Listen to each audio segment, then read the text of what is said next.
All right, guys, this is the Comic Book Club All Star Squadron Annual 3. Took me a week to figure out, be able to say that without looking it up, but I got it. So Um, all you need to do is to abbreviate it as ASN3. Perfect. all squads annual 3. Yes. Yes, All All Star Star Squadron Squadron. Annual 3. So All just call it squads ASN. annual 3. Okay. We got the full book club. We got GT Key and Stepo in the chat. We are rocking on all cylinders. All right, this is Matt's pick this week. So, Matt, you're going to lead off. I'm happy to do so. Yes, sir. And I want a good review. Let me start because it's kind of a herky jerky at some points. And there's one point up. I'm not going to blow it. You just give us a Matt quality review. Let's go. The book starts with Golden Age hero Tarantula, who is a member of the All Star Squadron, Yes. fighting some saboteurs, because this takes place during the war, the big war, World War II. And Wonder Woman comes along to help him just as he needs to. Oh, shit. Look at this. Oh. In the money, baby. Thank you. Oh, wow. So she beats up the German spies. And one second, while they're fighting around, one second, man. I don't mean to interrupt you. I'm gonna give my guy Stepo a little punzai.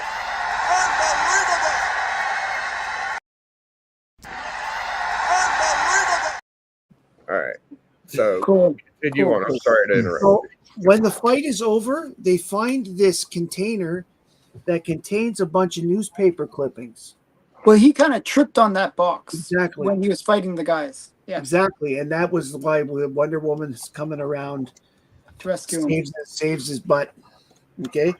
So they decide to take it back to the All-Star Squadron headquarters, which is if you're familiar with the World's Fair, it is in the Perisphere from the 39 World's Fair. Yeah. Okay.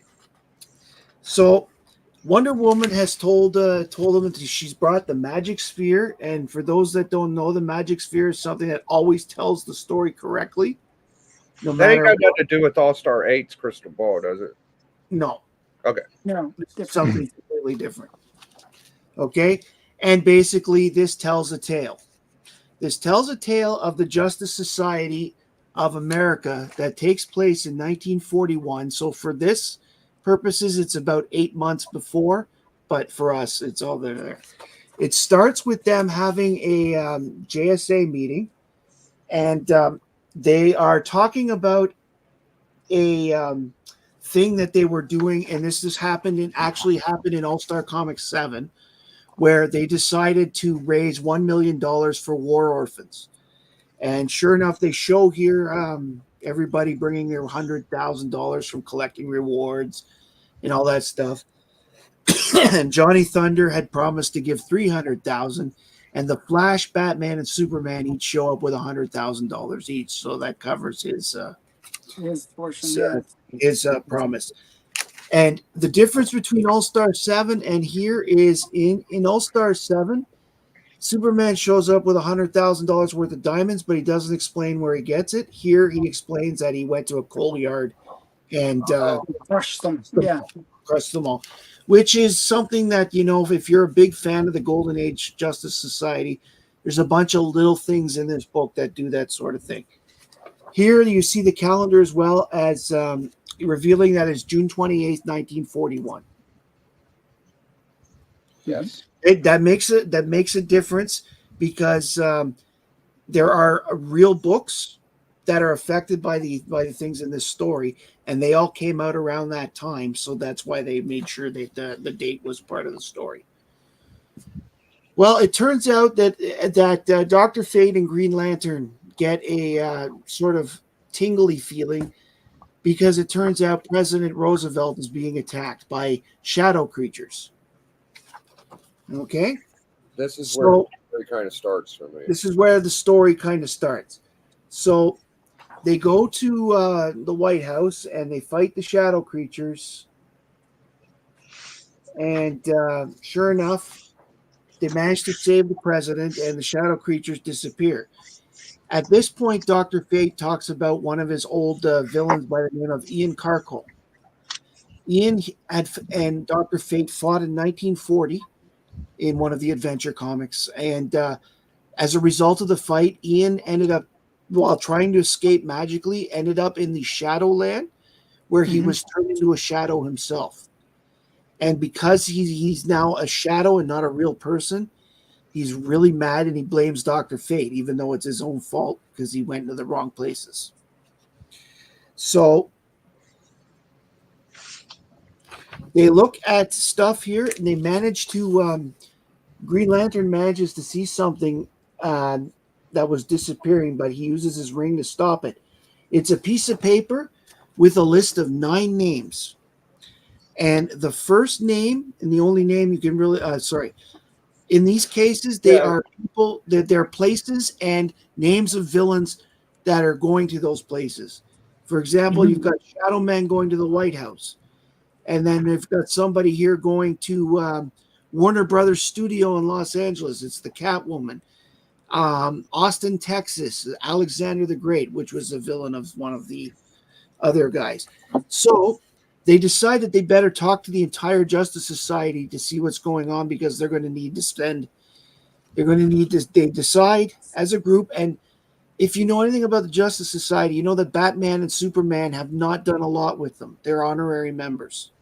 Same with the Flash at this point, but they are in this story, and that's a big factor. So they go back to the Justice Society. Brownstone, they talk about it and they all decide to take one of these 8 remaining places and go and stop what's going on. So Johnny Thunder and Green Lantern stay behind because Green Lantern is going to go to one of them, but he's there to help Johnny Thunder set things up. On the next page, we get the roster of the villains for the issue. Yeah, great. And you've got Ian Carcole as the shadow creature, and then you get various people like Catwoman, who's in her cat outfit from Batman 3. Yeah, they're all in their original costumes. They're all in their original costumes from 1941. Okay? And that's a big deal because 6 of these people have changed costumes in the years since. Wotan is the guy in the green at the top. He's probably the most powerful of them all. He is an enemy of both the Spectre and Dr. Fate. I would say he's probably more against Dr. Fate, but the Spectre has fought him too.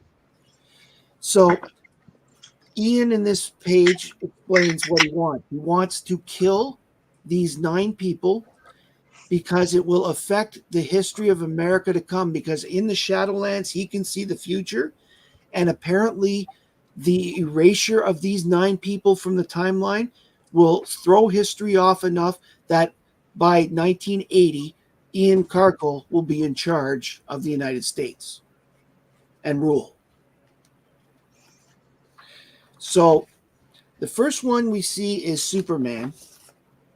Superman is off to a place, where is it? He's in a Navy. He goes to a Navy hospital where Lois Lane, of course, is there trying to fly behind him and gets in trouble and stuff. Well, he ends up fighting his old enemy, the Lightning. What was it? Like Lightning Master. Lightning Master, yes. From one of the earliest issues of Action. So, like, he's always been a Superman villain. And in this case, the Lightning Master is trying to knock out Superman. He knows he's got to knock out Superman in order to accomplish his mission to kill the candidate that he's been given. Please note at this point, we only know where they are. We don't know the names of anybody except for President Roosevelt because they've already attacked him. So he goes after Superman, and his lightning affects Superman because he's had it modified by the magic of Ian Carcole, and Earth 2 Superman, the original Superman, is more than Superman on the Earth 1, is vulnerable to magic. So magic affects him harder than it does. And basically what happens is the Thunderbolt, Johnny Thunder, ends up coming and saving Superman. Yeah. Because he gets the Thunderbolt to counter that magic, and because of that, Superman is now able to fight off the lightning and save the naval officer that they went after. Yeah, I love Thunder's aesthetic. Yeah. He looks great. Then they quickly show some of the other people. The Spectre is there. He fights his old Nemesis. nemesis. What's the guy's name? It's a dark guy, ain't it? I think it's the wizard. It's Zor or something like that. Zor. Yes, it's Zor. And right. Hawkman and Hawkgirl go after. Don't skip over like Spectre guys. No, I'm not. I'm showing I'm trying to show the pages here. Hawkman and Hawkgirl are. I really like the Hawkgirl there, by the way. Yeah. That's awesome. And here we've got the Atom and the Sandman working together. Mm-hmm. They do that a lot. By the way, there were a lot of Atom Sandman team ups in the All-Star time. Yeah. Okay.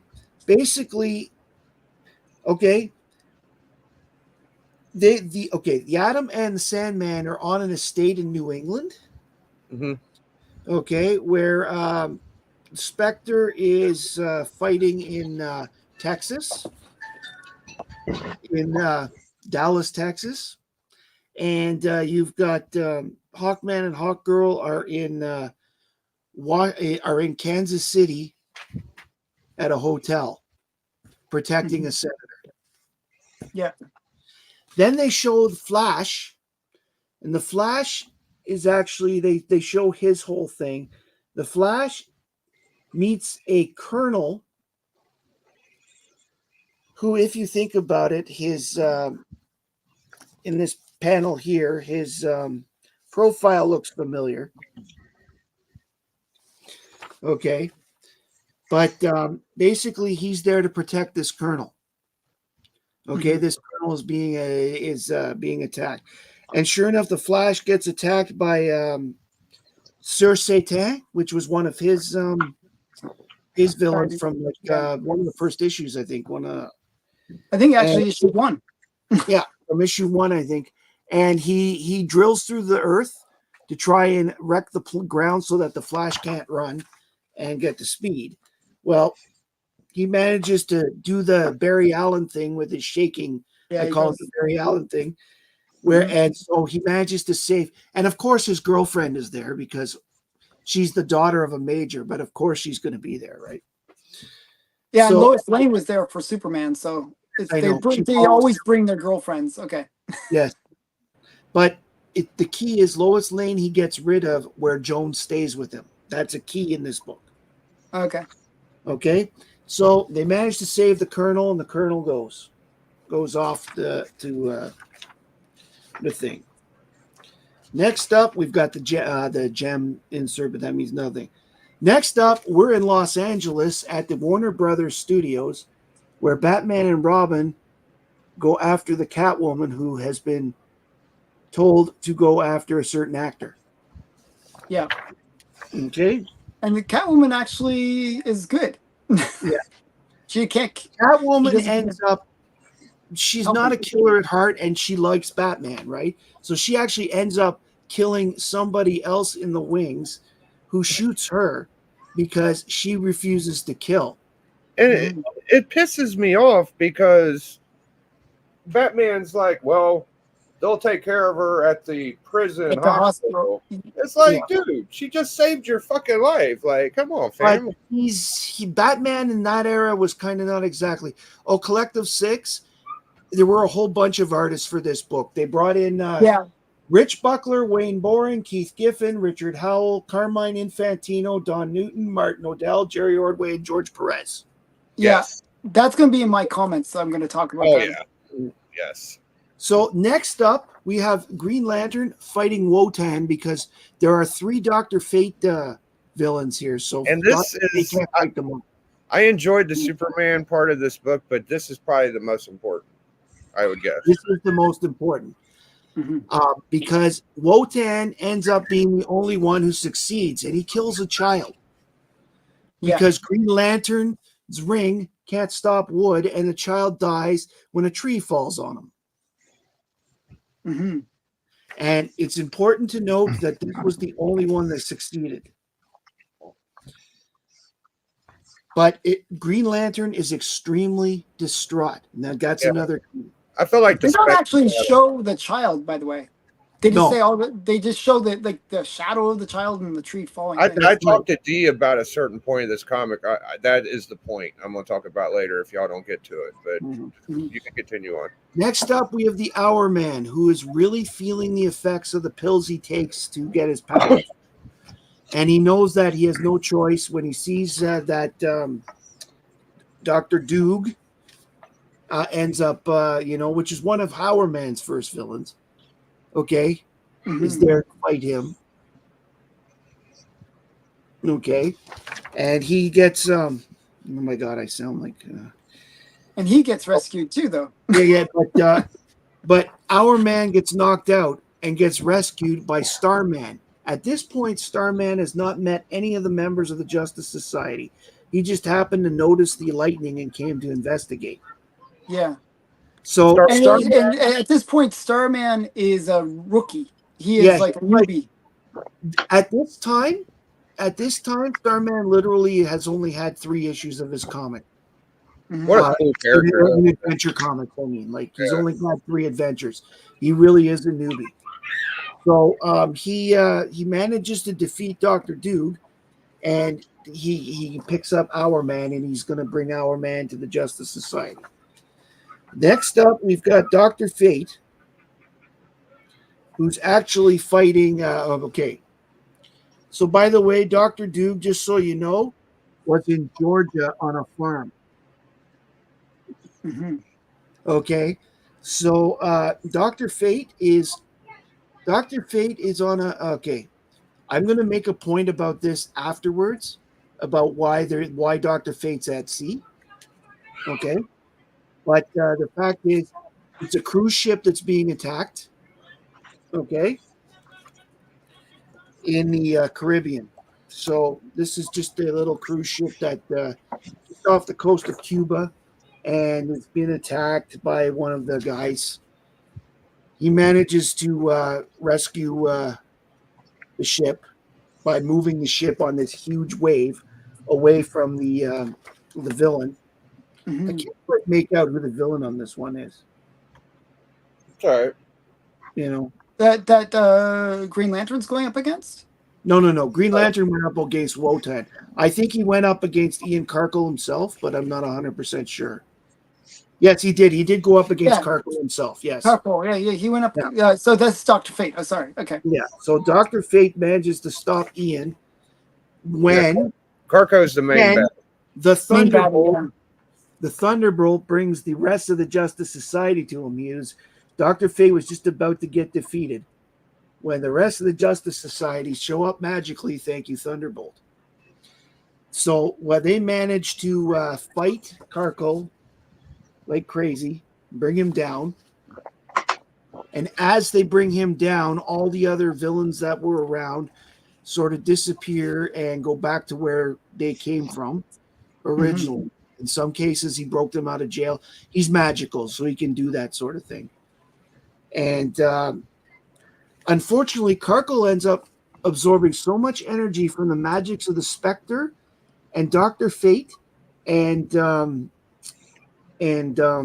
Green Lantern's green ring that he ends up being blown up. And the entire Justice Society, plus Joan Garrick and Hawkgirl, are covered in this big radiation.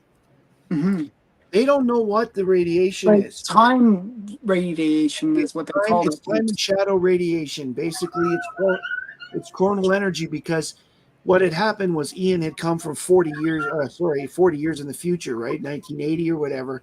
So he had a whole bunch of time energy in his being as well as his regular magics. So then there's a discussion of what's going on, and 2 things happen here. Hour Man tells everybody that he's going to leave the Justice Society to break his addiction. which really happened in the comics. They just didn't have an explanation. He left suddenly. They didn't know why back in All-Star 7. Okay. Mm-hmm. And Green Lantern, same thing. Also, yeah. A Green Lantern decided to become an honorary member where Our Man was going away completely. They decide that they'll add Starman at the next meeting, which is All-Star 8, I believe. Starman and Dr. Midnight get added. Yep. They have met Dr. Midnight, by the way. The fact that he's not here doesn't mean anything with regards to that. So they talk some more, and then they break up. And the one thing that they're confused about is they've got these all these clippings from they managed to take it from the villains and stuff about the clippings of the people, but they don't know what they mean at first. Understand anything about there's only 2 people whose names they recognize to begin with. Okay, then we get to see the clippings as Tarantula and Wonder when we go back to the present day, 1942. The next year, basically. And they've got the clippings spread out on the table. And you'll note Colonel and Mrs. Dwight Eisenhower, Missouri Senator Harry Truman, Ford opens law office, Kennedy's home attacked in Massachusetts, Richard Nixon saved from Congressman Nixon and his wife are saved from a cruise ship. And of course, teenage Jimmy Carter wins an award for agriculture.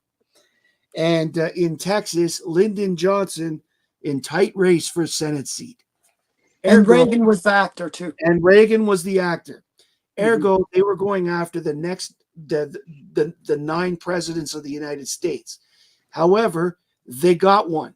They don't reveal who that child is. So he did manage to change the past ever so slightly, or the future ever so slightly. But Trump we Tower know doesn't exist. Yes. So I guess that would be that. So we got the Bushes as a result of that kid dying. Anyway, maybe. So I like the story because I liked how they worked it in that they were all presidents of the United States, that they were all future presidents, and that was when I was a kid. It was like, oh wow, and I figured it out when by the time I got to the Georgia farm, I'd sort of thought that was the way it was going. I bought this originally off the rack, so it wasn't like somebody had told me what the story was when I was 12. So I figured out really early on that they were going after key people like the presidents, but I didn't really. I was kind of hoping a couple things would have happened, but I'll get into that later. Okay. Anyway, the cover is I give the cover a 2.5. Okay. Because you do get the sense of what's going on. Like you see the villain, you see that Superman and Batman are there, you see the heroes that are in the story. However, it's a big brown background with a black character in the front, in all black. So I think that the colors they picked were terrible. And that's why I only give it a 2.5. I'm not sure who did the cover on this. It looks like it was Ordway, was the inker. But I don't know who Hoberg is. Mm-hmm. I actually don't know who that is. So on the cover, the interior art, some is great, some is not. This, unfortunately, was during Keith Giffen's period where he was being very experimental. And so the Dr. Fate one was really bad.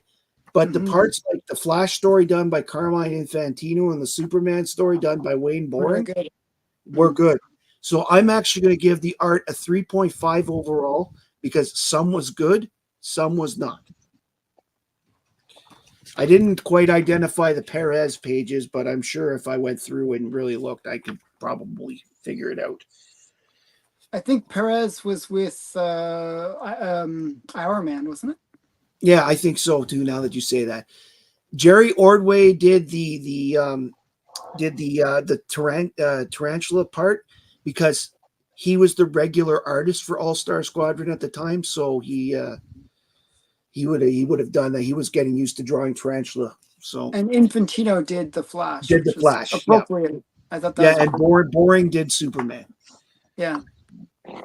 This was the last time, by the way, Wayne Boring ever did Superman in a DC comic book. Oh, that's cool. I mean, Yeah, not in terms cool. of original art. Yeah. Yeah, I know. So for the story itself, elements of it wasn't written well, but the plot point is amazing. So because I love the plot points about like it's the president's, Mm-hmm. I give it a 3.5. I would have given it higher if there weren't weaker spots like Lois's explanation for being there was kind of terrible. I found that whole lightning thing, it was too easy with, oh, here's a thunderbolt to save everything, you know. So Mm-hmm. as an example, so that's why I will leave it at 3.5. And thus overall, the kid in me wants to give this a 4.5, but the adult in me knows that it's not as good as I remember as a kid. So I will give it a 3.5 overall. Okay. And even when I suggested it, and then when I read it, I'm like, oh, I feel bad for suggesting this. This is not as great as I remember. Oh, it was okay. It was okay. That's a I think you're fantastic. being heard on it. Yeah, that's a fantastic review. You left some meat on the bone for us, and you did a really good job at explaining the story. So, does Dee or Matt want to go next? I'll go. You go? Okay. Okay. So, that's not me. Switcheroo. Yeah. So Excuse me. I always try to. It's a thing. Whenever I read comics, I always try to predict the end. And so I was thinking, oh, they're going to go like one of two ways, and like, you know, I thought it was going to go one of two ways, and it didn't go either. And I felt like, oh, wow, that's kind of almost a disappointment because it didn't go like. So I had already figured out that it was the presidents because when they did the Hollywood thing, they did like certain things were kind of like, oh, okay, that's such and such president's thing. So, But before I forget, one of the Mhm. reasons why it was kind of cool, why the date was such a big deal, the writer, Roy Thomas, actually took the time to go through and try to determine where each person was before he wrote the story. Yeah, And I gathered that. at the time, Reagan was filming his most famous movie. I don't remember personally. I don't remember the name, I but I forgot what it know that was. he was. They actually said it, but Yeah, yes, I know it's in the book, and that's why I say it was a big deal because Nixon was actually on a cruise with his wife that week. That's why it was like that they got the cruise ship part. That I was, mean that's cool. History wise, it was cool. I give you know, that. Yeah. and yes, at the time Eisenhower was still only colonel because remember in June 41 they weren't at war yet, Mm-hmm. so Eisenhower wasn't a general yet. So, Yeah. So here's the way I was seeing it. I thought this was a good book if you want to introduce like newer readers to older characters. I thought this was a good book for that because it basically showed you the good guy and their counterpart bad guy, and they did that, you know, throughout. Um, it got a little tedious though because you it's like okay now we got to go into the next good guy bad guy pairing. No, we got to go into the next good guy bad guy pairing, and that got a little well, at tedious. least I'll be honest. At least they slowed that down by having 3 sets as just single panel. Yeah, you could tell like they were kind of favoring certain characters. Like Superman got a little bit more love, and Flash got a little bit more love in terms of how much story they got for their characters. Um, but yeah, so that was I thought that was okay. I wasn't as familiar with the bad guys. I didn't know. I knew all the good guys, but I wasn't At familiar the with some of time, the bad guys. I can honestly say, like I did read the letter page in the back where Roy Thomas explains like where they all come from. Yeah, At this time, only Wotan had more than one. Only Wotan and the Catwoman had more than one appearance. yeah. I mean, Catwoman, obviously, yeah, but Yeah. is a well known one. But she Um, wasn't in that costume anymore. So Yeah, it was cool that I like the fact that they actually had her in the original cat mask, which is such a lame costume. I thought that was cool. I thought Um, you'd enjoy that. That was one of the things I thought you'd enjoy. yeah, so the thing for me was that I actually liked that they did bring in a lot of the artists that were originally associated with these characters, and I actually kind of liked the fact that it was almost like little mini things for each set of characters. Um, I didn't like what's his name? Dr. Fate's artist. That was He's Keith weak, Giffen, as I said. weak He was artist. a Oh my goodness. It's he like no, actually everything was up. he was really great when he did Legion, and then all of a sudden he decided to change his style just after Ambush Bug came out, and that's what we get. It was just really like washed out. It was just like kind of it wasn't that good. It was like, okay. He Um goes back to his original style not long after this. okay. So yeah, I didn't think that worked very well, but the rest was really good. So what I thought, like two things that I thought, oh, this is going to be one of these cool stories where they're going to have them go because they get this time radiation on them. I thought, oh, they're going to go into the future or something, where they kind of like all of a sudden, all of a sudden you bring the JSA into the Well, modern the time, age. the time, the time, energy. Because at the time people were wondering how are these guys 70 years old because they Well, were it keeps them and young. That's what still they alive. explained. Yeah. So basically, it keeps them. And the reason why Joan Garrick being there was a big deal because Joan Garrick and She's Hawk Girl also are has the to keep them. only two of the spouses that are that long lived as well. So Yeah, they had to keep them around. So yeah, I got that. So for me, this book was one of those ones where it's more of a geeky thing where it's geeky in terms of the history, right?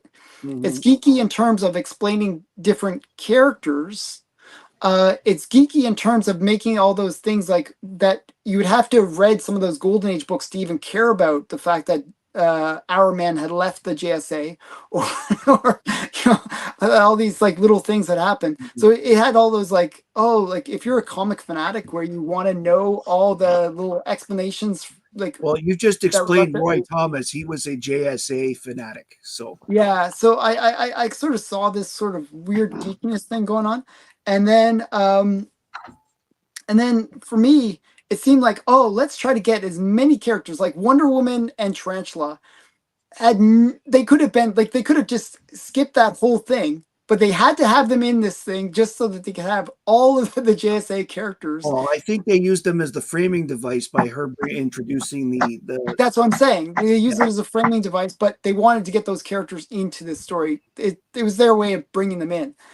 Um, and then I just felt like so the two ways that I thought it would go is either they would go leap into the future, which would bring these characters into the modern era, which would have been Mhm. cool, or there would be like, I mean, they did kill the boy. I who knows what that person would have been, um, but I thought maybe their history would be changed, or like they'd go off at the end of it, and then they'd realize maybe in the next episode, hey, something's not right here, and then they have to somehow fix. Yeah.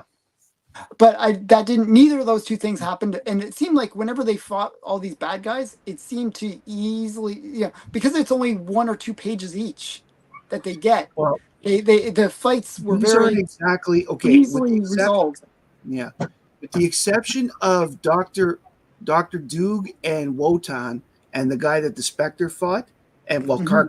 Karkle himself. Marco, yeah, yeah. Most of them are second rate villains. Yes, I could gather Okay, that. like And even they're the Catwoman back then would have been considered a second rate villain. She's there to be a love interest, not a. yeah.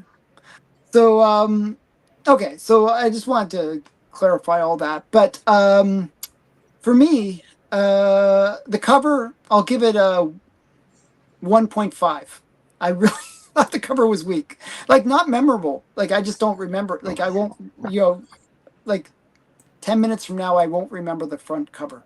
Um so yeah. Mhm. So I give it a pretty low score, sorry, on the cover. The interior art, Actually, I really liked the fact that they did all these different artists, and because of that, I would actually give the interior art, even though some of it I'm was sorry. I'm sorry, Alan. What did you give a cover score? 1.5. Okay, gotcha. So the interior art, I'm actually going to rate fairly high because I liked that they had these like different artists doing a little bit of experimental thing, but they showcasing their styles, and I thought that was cool. So I give that a 4. Wow. So I actually, quite like that. It was Now, the story, again, I like the fact that there was this geekiness factor and a little bit of that history buff thing going on. I could tell that a lot of research, not only in the JSA lore was going on, but a lot of history research was going on. And I appreciated all that. I actually really appreciated that. So I would have given the story like a 4, actually. But because of the almost like a little bit of a letdown that, it's revealed something that when they revealed it, I was like, oh yeah, I already knew that. What am I like? What's the twist? I'm looking for a twist. I'm looking for a twist. But it was not a twist for me. So because of that, a little bit of a letdown. I give it a 3 on the story. Okay. okay. Now overall, I would give this a 3. Okay. Yeah. All right. That's my scores. Very good.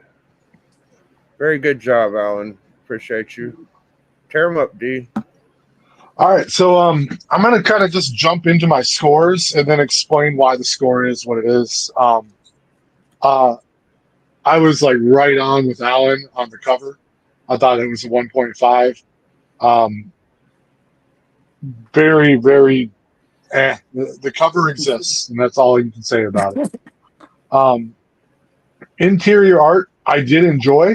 You got to remember, I don't love 80s comic book art, and watching 80s comic book art try and do like a little golden age twang to it, like it didn't hit with me as much, but I still enjoyed it.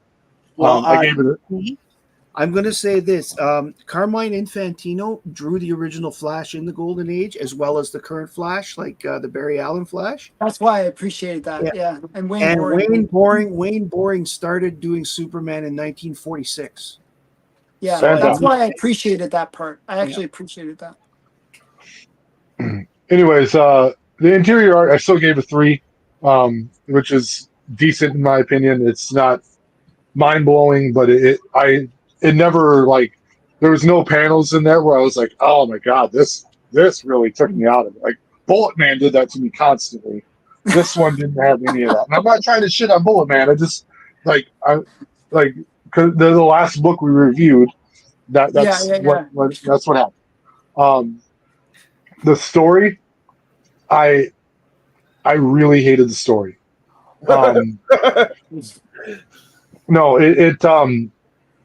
it felt like it was so much nonsensical reading to tell a very detailed story, but the details weren't in the writing. It just a lot of talking. Like it is a Matt, you covered it. Like it had a cool plot. I think more of the dialogue could have been used on that plot. Alan, you complained about the kid getting off, which I think is like I would have liked to see his legs protruding from the tree or something like that. Or if literally once he figures out that he's dead, there's only 2 more panels in that story, and it's basically like, I screwed up my one-on-one battle. I guess I'll bring this dead kid to the cops now, and that's literally what he does. It's like the craziest thing. Yeah. Soon after the broken body is delivered to the authorities. It's all they do with that. That's what you do with dead bodies. You just drop them off. Yeah, like, hey, I'm a superhero. I didn't get the job done this time. You don't leave them there for forensics or anything like that. Yeah. No. But so that was and then I was hoping that, like, hey, that was a big moment, and I saw what they're doing with the presidents. I was like, hey, this will pay off at some point. Who's this kid? and then No, like it doesn't pay off, and like so that then bothered me too. I felt really cheated by the story then because like it was a lot to read, and I thought maybe like there'd be some kind of like interesting like Sixth Sense plot twist at the end, and there Yeah, wasn't, and it just was like, all right, we I'm did a good sorry, job. guys. It had been years since I read this, and I remembered it as better than it No, was. hey, dude, we don't have to apologize for comic books we didn't write. So the story I literally give a 1 to. It was story was a 1. My overall I'm gonna round it up was my average. I'm gonna give it a 2 overall. All right. Very spicy D-Runk review Mhm. today. I like it. All right. All right. So you guys are exactly where I am. I'm gonna get there, but all right. So the cover for me, it's a better than average cover. I'm giving it I'll give it like I'll give it a 2.75. That's my score for the Yeah. cover. I like the cover. I think they nailed all the characters. They all look right. Hold on. It is interesting that Wonder Woman is on the cover, but she doesn't fight because this actually takes place before Wonder Woman is even In the JSA, yeah, even in America. that's true. Yeah, because this is all before All Star 8. That's right. Inside art. I will show you where the inside art got me to where I was like, "What is this?" And maybe it's just probably a um It was issue with. probably the Doctor Fate. Probably that part was a little bit iffy. It's probably an issue with the app I use, I would guess, or collar. Okay, so this part right here, you see all the characters are a little green. See that? Oh, Yeah, that's yeah. because he's using his ring. That's the glow. That's Is that the the glow of the glow? green ring. Yeah, Oh, I shit. got that. Yeah, yeah, yeah. Okay. They So needed some glow lines then. Like there was nothing. It just they were all green. yeah, it's just like what the fuck? Are they They're green from the glow. So here's the shadow creature guys from the Carloak or where the fuck his name is, and everybody's green. And here's the shadow creature. It's very creepy. Um, and then at the end of this part of the story, the two guys were like, "We can't tell you shit because we'll die. We'll literally die." Yeah. And the superhero's like, "We don't give a fuck, punk. You little bitch. You better tell us now." And they like use magic to get the fucking confession out of them, and then instantly they burnt to death. While they were burning to death, the lantern guy's like, "Yo, I see a little piece of fucking paper. Let me snag it with my ring," Yeah. and that kind of helped out with the story to go. And Well, this here's the thing about I will say this about the Justice Society, and you can I think Alan might be able to agree with me. Other than Superman and Batman, and both started off the same way, superheroes killed back then. Yeah, yeah.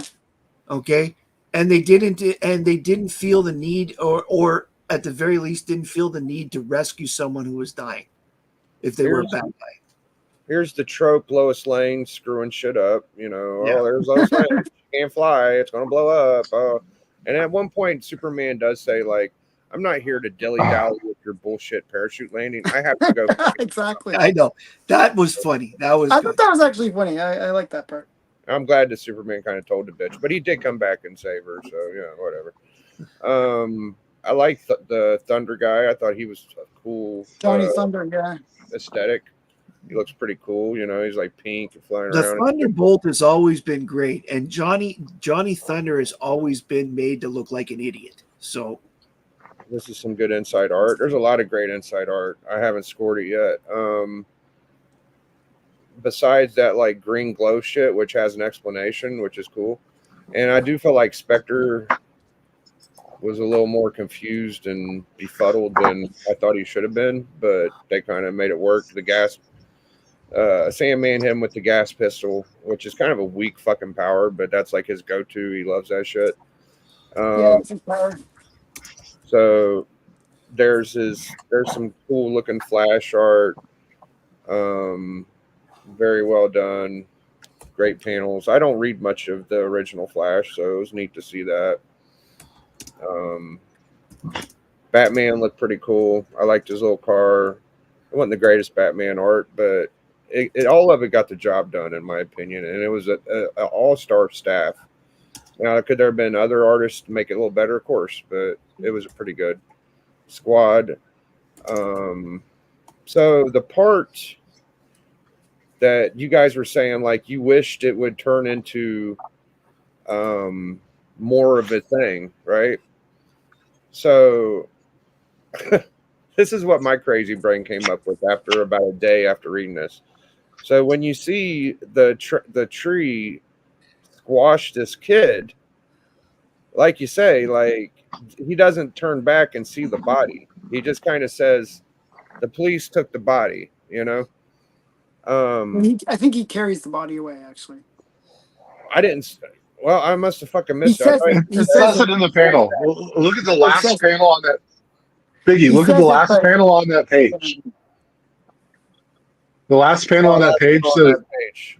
Yeah, he just says it. He just says it, right? No, yeah. I knew he said it. Okay. So, if you look really close at the shadow, it's kind of creepy, like the one that was in the president shit with the cargo shit. And they didn't explain who it was. So for me, I thought I've read it twice. And I'll admit the first time I didn't understand it great, so I had to read it twice.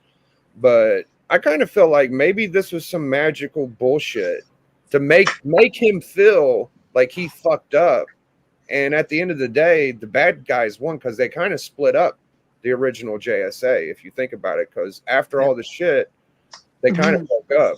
So that was another possibility. I thought, oh, the whole point of it was to split up the JSA, not in the way that they left at the end, but split them up in terms of like have them all do these like little errands when the big bad guy was going to do something major on his own. And then, I thought that was a possibility too, but didn't happen. It did seem to happen, but in my mind, I'm thinking maybe fucking did. But anyways, I'm gonna give the inside art a 3.75, not quite a 4, but it was really good for me. I thought it was very good. There were a lot of good artists. Yeah, I say like the only inside art I enjoyed more out of all the reviews we've done was FF52. Like that was perfect for me. But all right, yes, I think that was the highest rated, isn't it? It's the second highest graded. Doom. I have the ratings out. It was the second highest rating. Hunter Prey was the highest. Right. Okay. So overall, oh no, I did 3.75 for inside art. Story is going to be. I gotta admit, it was below average. I'm gonna give it a 2. I do think that the shit that if Matt would have fucking explained everything, it would have been a better story. But they don't really give you the time to. I mean, they kind of do, but it's not detailed to understand that all that shit fit in. And for overall, let's see, 375, 275, 20. I'm just gonna give it a 275. And okay, I do want to say this before I'm done. The whole $1 million shit, that was a waste of time. Like, who gives a fuck about the orphans? Well, no, the reason that's there is because that actually happened in All Stars. I believe it happened, but they could have cut that shit out. And again, that's what I was saying. There's geeky elements that only like a real fanatic would appreciate. They put that there as a time framer to say it's at this point of JSA history. That's why. Yeah, they did that for every part of it, but I felt like they could have cut that out. Like, they didn't have to. Well, actually, it makes sense. If you know that Superman, Batman, and Flash were honorary members and didn't usually hang out with the team, that's why they ended up needed to show why they were there. Okay. All right. Well, that was the All-Star Squadron Annual 3. I hope you guys enjoyed it. What was your overall score again? Oh, yeah, I gave it a what did I give it? Oh, I got to do 275. Yeah, 275. So you guys talk about the book while I get the total. Yeah, I like it a lot. I mean, like I still look at it, and the kid in me wants to reread it again. But the adult in me, as I said, it's kind of like, I mean, especially knowing like some of the older artists. Like, I mean, I'm looking at this, and only 2 of the artists are still alive. So. Well, I thought it was cool that they got the Golden Age artists on their own characters. I thought that was really kind of cool. Mm-hmm. Or in the case of now, the thing is that Keith Giffen doing Dr. Fate, there was a period in the 80s between 1981 and 83, I think, that Dr. Fate stories were the backup in Flash comics, and Keith Giffen was drawing those. Okay. Okay, so I forgot. He was doing it in a better style. He was doing it in his normal style. I forgot to point out that, like, even though, like, Lantern said, like, I took the kid to the police department, like, I just have a vibe, like, maybe I mean, they had a pretty dope team, and they had, like, magic. Maybe he just believed he did. You know what I'm saying? So... What I found interesting about that was that Lantern saying, like, bringing the kid to the police station, all this stuff. And then he's like, yeah, I got to go tell the parents now. At the end of the book. Oh, maybe. You didn't take time to tell the parents first that you were taking your kid and tied up to the cops? Like, there's so many weird things, yeah. Oh, well. But, I felt like they did capture the Golden Age feel in a lot of ways. So I thought it was okay that way. But, I mean, were you familiar with all these characters? Like the heroes? At the time, yeah, because I was big into like Hourman and... Yeah. I was reading All-Star... Okay, this is Annual 3. All-Star Squadron had been out since 1981. This was 1984. I had been reading that book for the whole time. I loved the Golden Age characters almost as much as I love the Legion. So one thing I wanted to comment before we move on from this book was we did a book, I think it was it X-Force? One of the ones where the characters were sort of off and then they were getting attacked by what's his name? Cable. By Cable. And you sort of didn't really get a sense of what the characters' powers were that well. Mm-hmm. And you didn't really get a sense of the characters that... So I thought this book did it better, where you get a true sense of each of the characters and, what their capabilities are and what their weaknesses are. They really explained, like, the good and bad of each character. They said, Superman, I know you're weak towards magic. It's like all these things. It's better if you take into consideration, though, that it took them 2 comic book issues to explain that, as opposed to X-Force doing it in like three pages. That's the only problem. Like, they did a better job, but it took them a lot longer. Well, you look at some of these guys too. The Atom and Sandman are just ordinary people.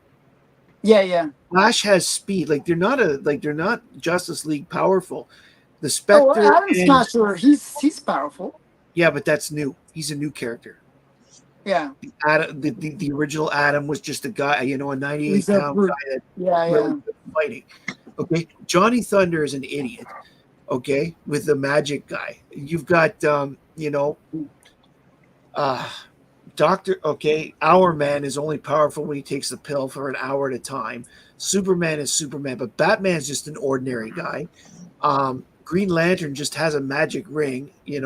They're not as powerful as like other teams that have been together. But actually, the Flash seemed relatively powerful.